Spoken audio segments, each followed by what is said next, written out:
Place à l'invité politique. Je reçois ce soir Adrien Quatennens. Bonsoir. Bonsoir. Député du Nord de la France Insoumise. Vous êtes l'orateur désigné par votre groupe pour porter le fer sur le sujet de la réforme du Code du travail. On va y revenir, mais d'abord un mot sur le plan migrant dévoilé par Édouard Philippe aujourd'hui. Il propose d'un côté la création de 12 000 places d'hébergement d'urgence et de l'autre, il veut un renvoi effectif de ceux qui sont déboutés du droit d'asile. Qu'est-ce que vous en pensez ? Écoutez, quand Édouard Philippe dit que la France n'était pas à la hauteur des enjeux sur ce sujet, il a raison. De ce point de vue, la création des places est une bonne chose. On a assisté récemment à des scènes absolument ahurissantes où on voit les conditions dans lesquelles les migrants sont traités. Ce n'est pas acceptable. Maintenant, sur l'aspect qui consiste à dire on va aller plus vite pour expulser ceux qu'il faut expulser, nous, on émet des réserves. Notre discours est assez simple sur le sujet. Les migrants qui viennent aux portes de la France doivent être accueillis. Comment faire autrement ? Par contre, il faut par ailleurs que la France tienne un discours qui est clair sur les causes en amont qui font que les gens sortent de chez eux.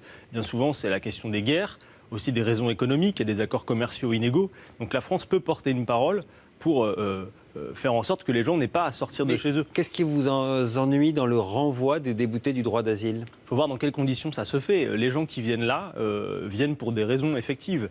On n'a jamais vu que les gens, depuis d'où ils viennent, se disent aller dans quel endroit on va migrer pour le plaisir. Quand ils sont déboutés du droit d'asile, c'est que c'est pas pour des raisons politiques, mais pour des raisons économiques. Non, mais dans ces cas-là, ça se discute effectivement. Mais moi, je pense par ailleurs que la France doit être en tête de négociations internationales pour juguler les causes du départ. Mais donc vous êtes d'accord avec tout ça alors ? Vous êtes d'accord avec ce plan qui a été présenté aujourd'hui ? Je pense que c'est une bonne chose en tout cas que le gouvernement s'y penche, parce que la situation ne pouvait plus durer. Et de ce point de vue-là, effectivement, je me satisfais que le gouvernement s'en occupe. Alors, vous êtes un nouveau visage de cette Assemblée, vous n'avez que 27 ans, mais on a l'impression de vous connaître déjà bien. Est-ce que c'est parce que c'est vous qui avez porté le fer contre la ministre du Travail pour dire ce que vous pensiez de sa réforme du Code du travail ? Je ne sais pas. Comment vous la vivez, cette nouvelle notoriété, j'allais dire ? Écoutez, pour moi, je ne me sens pas une nouvelle notoriété spontanée. C'est vrai que j'ai été élu récemment. Bon, il faut dire que ça tient aussi au fait que dans cette Assemblée, on est assez peu à porter un discours dissonant. On a une majorité qui est dominante, qui s'assume, et puis on a des groupes finalement qui portent une parole qui la complète. Il n'y a pas une opposition farouche, mis à part celle que nous incarnons, avec notamment le groupe GDR. Mais donc voilà, je pense que clairement... Quand vous êtes moins nombreux, il faut faire plus de bruit, c'est ça qu'on vous a dit, c'est ça la consigne ?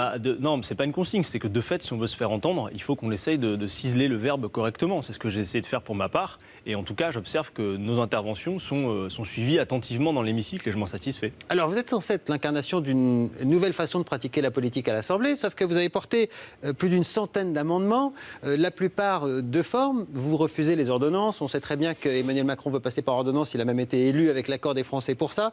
Donc, c'est ce qu'on appellerait en langage de l'ancien monde de l'obstruction. Ça ne vous dérange pas d'arriver à 27 ans et de commencer par l'obstruction parlementaire ? Non, justement. Moi, je pense que ce que nous faisons précisément sur cette réforme n'est pas de l'obstruction, M. Gueldi, dans la mesure où là, on a une réforme qui est proposée au beau milieu de l'été, avec des parlementaires, c'est mon cas, qui sont novices.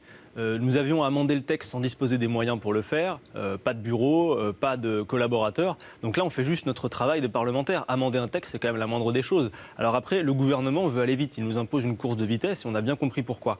Mais nous, l'enjeu, c'est de faire en sorte que le débat puisse avoir lieu. 130 amendements. Les 130 amendements, j'y viens. Sur des questions de forme. C'est ce qu'on appelle de l'obstruction en général. Déjà, on change un mot dans un amendement, ça en fait 2, 3, 10 et 100. Alors, l'autre moitié des amendements sont des amendements de décryptage, de propositions sur le fond. Après, vous avez raison. On saisit les occasions qui sont les nôtres et reconnaissez qu'elles sont maigres pour faire en sorte de pouvoir contester la méthode qui nous est imposée, qui est d'une violence absolue, parce que les ordonnances ne visent pas à permettre de dire ce que le gouvernement va effectivement faire du Code du travail. On est en train de parler là, dans ce projet d'habilitation, du périmètre sur lequel le gouvernement aura un blanc-seing pour faire ce qu'il veut.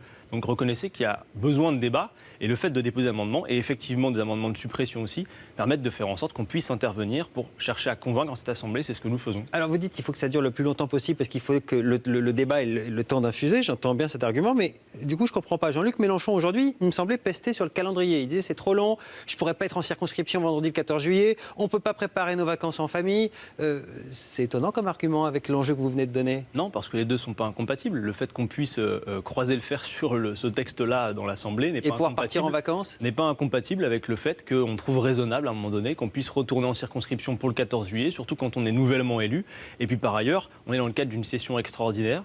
dont on ne connaît pas les bornes, ce qui est assez rare. C'est-à-dire que moi, je m'étais fait critiquer parce que j'avais dit que nous étions là, quelque part, assignés à résidence au bon vouloir du gouvernement, mais c'est un peu ce dont il s'agit. C'est-à-dire que tant que ce texte ne sera pas passé, et les raisons de la précipitation sont contestables, peut-être qu'on y reviendra, mais tant que ce texte n'est pas passé, on est à la disposition du gouvernement. Voilà ce qu'on a voulu dire. Une image, vous avez appelé à manifester, aujourd'hui la France Insoumise a appelé à manifester et à étendre la contestation dans la rue. On ne peut pas dire qu'il y avait eu foule. On a compté un peu plus d'1 millier de militants dans toute la France. Les plus nombreux étaient là, place de la République, quelques centaines autour de Jean-Luc Mélenchon. Vous êtes déçu par ce faible chiffre ? Non, absolument pas. C'est un démarrage. Le gouvernement a méthodiquement pensé le fait que proposer cette réforme avec cette méthode à ce moment précis de l'année où, vous l'avez dit vous-même, les Français sont peut-être moins attentifs parce que pour ceux qui en ont la chance, ils partent en vacances. Nous avons donc vocation, pendant l'été, à faire ce que nous avons fait aujourd'hui, c'est-à-dire à expliquer, décrypter. 1000 dans toute la France, ça fait un peu pchit. Mais attendez, M. Gazi, on est au mois de juillet, d'accord ? Ça a été pensé par le gouvernement aussi. Pour nous avons l'été pour faire en sorte que les 1000 que vous avez vus là soient contagieux à leur tour et aillent expliquer partout autour d'eux les enjeux de ce texte. Voilà ce qu'on va faire pendant l'été, de manière à ce que, on l'espère, à la rentrée, et une mobilisation sociale digne de ce nom contre ce texte. On entend beaucoup Jean-Luc Mélenchon dire « nous sommes les vrais représentants du peuple » pour ne pas dire les seuls. Est-ce que ce n'est pas une remise en cause de cette légitimité populaire, ça quand même ? Une légitimité populaire, ce n'est pas 1000 personnes quand on appelle à manifester dans toute la France. Non, mais nous on met en cause la légitimité de personne dans cette assemblée. Tout le monde est légitime. Après, ce qu'on conteste nous, c'est le fait de dire on a le droit de tout faire. Parce que visiblement, le gouvernement nous dit mais oui, mais on procède avec cette méthode parce que c'est une promesse de campagne d'Emmanuel Macron. Il faudrait quand même se souvenir qu'Emmanuel Macron a été élu dans un contexte particulier, mais c'est le cas de nous tous à la législative. Le premier fait politique de cette séquence, c'est l'abstention criante. Donc on a tous une légitimité, elle est indiscutable. Par contre, on ne doit pas s'empresser de dire qu'on a une majorité politique éclairée dans le pays. Ce n'est pas le cas. Je ne pense pas qu'il y ait une majorité dans ce pays qui veulent absolument faire en sorte qu'on casse le code du travail comme c'est prévu. Alors c'est intéressant que vous disiez ça parce que pour savoir ce genre de choses, il y a des sondages. Il y en a un qui a été fait la semaine dernière par BVA, il y a quelques jours. Qui est favorable à la réforme du code du travail ? Regardez les réponses. 63% des Français sondés sont favorables, 36% opposés, un peu plus d'un tiers seulement. Est-ce que vous vous dites pas là, finalement, oui, il y a bien une majorité qui la veut, cette réforme-là. Peut-être qu'un certain nombre de Français, si on en croit votre sondage, pensent c'est pas le mien, non, mais bien sûr, oui, celui que vous me présentez, pensent qu'effectivement, il faille réformer le droit ou le code du travail. Par contre, je pense que les mesures qui sont proposées par le gouvernement ne sont peut-être pas très connues. Moi, personnellement... Ça varie dans les mesures, c'est vrai. Mais par exemple, les 2 premiers articles qui ont déjà été adoptés contre votre gré à l'Assemblée, je pense à la consultation directe des salariés pour valider un accord d'entreprise, 78% sont favorables. C'est pas rien, 78%. C'est même majoritaire, c'est les sympathisants de gauche. La fusion des postes de représentants de salariés en entreprise, 69% sont favorables. Majoritaire chez les sympathisants de gauche. Les 2 articles que vous combattez, ils sont majoritaires, y compris à gauche. Je veux dire une chose, déjà, premièrement, la description que vous venez de faire des 2 articles est assez partielle, mais effectivement, quand on lit le projet de loi et l'exposé des motifs, on a un pavé de bonnes intentions. Ça, j'en suis d'accord. Le problème, c'est qu'on n'est pas là pour se compter nos belles intentions. Ce projet de loi permet au gouvernement de faire ce qu'il veut sur l'ordre juridique et social de 18 millions de salariés du privé. Je prends juste un exemple. Vous parlez de l'article 1 et de l'article 2, j'y viens juste un court instant. L'article 1er, c'est un article qui, contrairement à ce que la ministre nous dit, sacralise l'inversion de la hiérarchie des normes. C'est-à-dire qu'on fait de l'accord d'entreprise la règle et l'accord de branche l'exception. Dit autrement, les salariés ont leur mot à dire, cette fois-ci au sein de l'entreprise et non plus au niveau de la branche. Sauf que c'est une négation absolue, c'est ce que j'ai dit lundi, c'est une négation des rapports de force qui existent dans l'entreprise. Je ne dis pas, par ailleurs, que l'entreprise ne soit que le cadre d'un rapport de force. Mais prétendre que le dialogue social se fait d'égal à égal au sein d'une entreprise, c'est absolument faux. Il y a un lien de subordination entre l'employeur et le salarié, il est incontestable, et l'entreprise est aussi, pas que, mais aussi, le lieu où s'exprime un rapport de force entre des acteurs économiques qui ont des intérêts divergents. Et le dire, c'est pas être sectaire ou dogmatique, c'est analyser raisonnablement les faits pour pouvoir les travailler. Par ailleurs, je termine juste sur ce point, je rencontre des entrepreneurs, je rencontre des chefs d'entreprise, tous, M. Guelzi, me disent qu'ils ont un problème avec les carnets de commandes, qui se remplissent difficilement, voire qui se vident tout simplement. Aucun n'a jamais évoqué avec moi la question du droit du travail ou du code du travail. Et le quinquennat précédent a été celui où on a ouvert des brèches, on a permis de flexibiliser davantage. Nous n'avons pas vu, jusqu'à preuve du contraire, que ça ait créé de l'emploi. Donc, si vous voulez, la motivation même de ce type de projet de loi me semble contestable. Votre manifestation a été boudée par les syndicats qui estiment que chacun doit rester à sa place, les députés à l'Assemblée, les syndicats dans les négociations et éventuellement ensuite dans la rue si la négociation ne satisfait pas les représentants syndicaux. Qu'est-ce que vous en pensez de cette répartition des tâches ? Écoutez, moi j'ai vu cet après-midi, on avait des gens de PSA, des syndicalistes de la CGT qui étaient avec nous en manifestation manifestation et qui sont montés sur scène tout à l'heure. Alors vous avez raison, nous, notre vocation n'est absolument pas de remplacer quelque acteur que ce soit. Et par tradition, nous avons toujours été dans les mobilisations derrière les syndicats et nous le ferons encore à la rentrée. Mais il nous a semblé qu'au moment où nous étions en train de faire ce que nous faisions à l'Assemblée... Ils sont eux-mêmes en train de discuter, ils n'ont pas encore appelé à manifester. Mais justement, attendez, moi, membre de la Commission des Affaires sociales, j'ai eu l'occasion la première semaine, dès mon arrivée à l'Assemblée, de faire l'audition et de la ministre et des représentants du patronat et des syndicats. Et je peux vous dire que le cadre de la contestation, eux-mêmes disent que c'est un peu limite. Mais juste, je termine sur ce point. À la rentrée, nous serons derrière les syndicats. Il nous a juste semblé aujourd'hui, au milieu de l'été, au vu du travail que nous menons à l'Assemblée, il faut que l'Assemblée nous serve aussi de caisse de résonance. Les débats ne doivent pas rester cloisonnés. L'enjeu de l'été, pour nous, c'est de rendre intelligibles les enjeux de ce texte. Et donc, par ce type de rassemblement, nous y contribuons. Vous disiez tout à l'heure, on est la seule vraie opposition. On a entendu Jean-Luc Mélenchon dire ça aussi. C'est pas un petit peu osé, j'allais dire, de dire qu'il n'y a personne entre Macron et la France insoumise? Mais nous ne disons pas exactement cela. Nous sommes l'opposition écologique et sociale au gouvernement d'Emmanuel Macron. Nous sommes une opposition. Elle est très claire. Nous avons notamment eu l'occasion de travailler avec le groupe communiste GDR dans le cadre de ce projet de loi.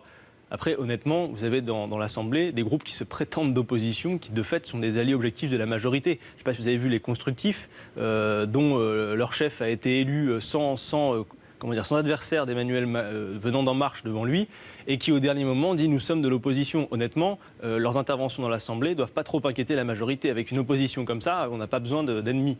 Un mot sur la France insoumise, qui était un mouvement à la base pour porter la candidature de Jean-Luc Mélenchon à la présidentielle.